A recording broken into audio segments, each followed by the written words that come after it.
Chewing gum ছাড়া তো ২ অঙ্কও পেরোতে পারোনি। একাদশে জাকের আলী অনেককে ছাড়া খেলতে নামায় বাংলাদেশ দলকেই ব্যঙ্গ করলেন জাকের আলীর বোন ও সিলেটের স্থানীয় সাংবাদিক শাকিলা ববি। ২০২২ টি-20 বিশ্বকাপের আগে মাহমুদুল্লাহ রিয়াদ ও মুশফিকুর রহিমের স্ত্রীদের সেই বিখ্যাত স্ট্যাটাস কাণ্ডের পর এবার জাকের আলীর বোনের এই কাণ্ড। বাংলাদেশের ক্রিকেটে খেলার অবস্থা যতই ১২টা বাজুক না কেন, তুলা ওড়াতে যেন সিদ্ধহস্ত ক্রিকেটার থেকে শুরু করে তাদের পরিবারের সদস্যরাও। ২০২৪ সাল জুড়েই বাংলাদেশের অন্যতম সেরা ব্যাটার ছিলেন জাকের আলী। এবছরের শুরুর দিকেও ছিল সেই ফর্ম, কিন্তু এশিয়া কাপ আসতেই যেন সব পাল্টে গেল। জাকেরের রান করতে না পারার চেয়েও বেশি বাজে ছিল তার আউট হবার ধরন।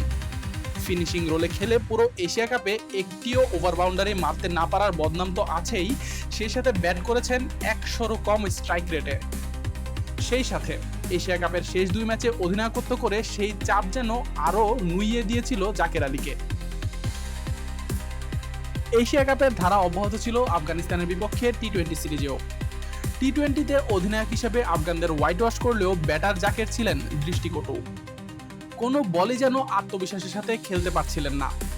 টি-20তে দুঃসময়ের সেই প্রভাব এসে পড়েছে ওয়ানডেতেও। দৃষ্টিকটুভাবে রশিদ খানের একই ধরনের বলেই বারংবার আউট হচ্ছিলেন। এইসবের সাথে ড্রেসিং রুমে জাকেরের পক্ষে কোচিং স্টাফের প্রভাবশালী কারো পক্ষপাতিত্বের অভিযোগ তো আছেই। ওয়ানডে রেকর্ডটা বাজে না হলেও আফগানিস্তানের বিপক্ষে সিরিজের তৃতীয় ওয়ানডেতে একাদশ থেকে বাদ পড়েন জাকের।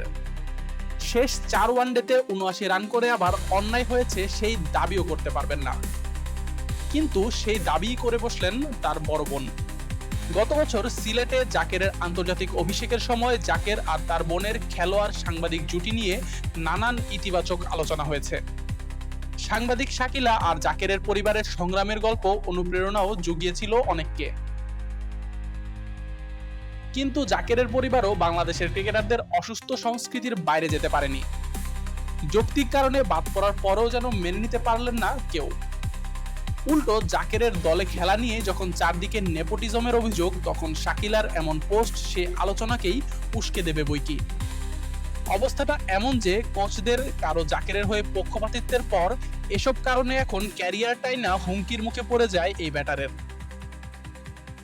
আশিকুর রহমান শান্ত, ডি স্পোর্টস।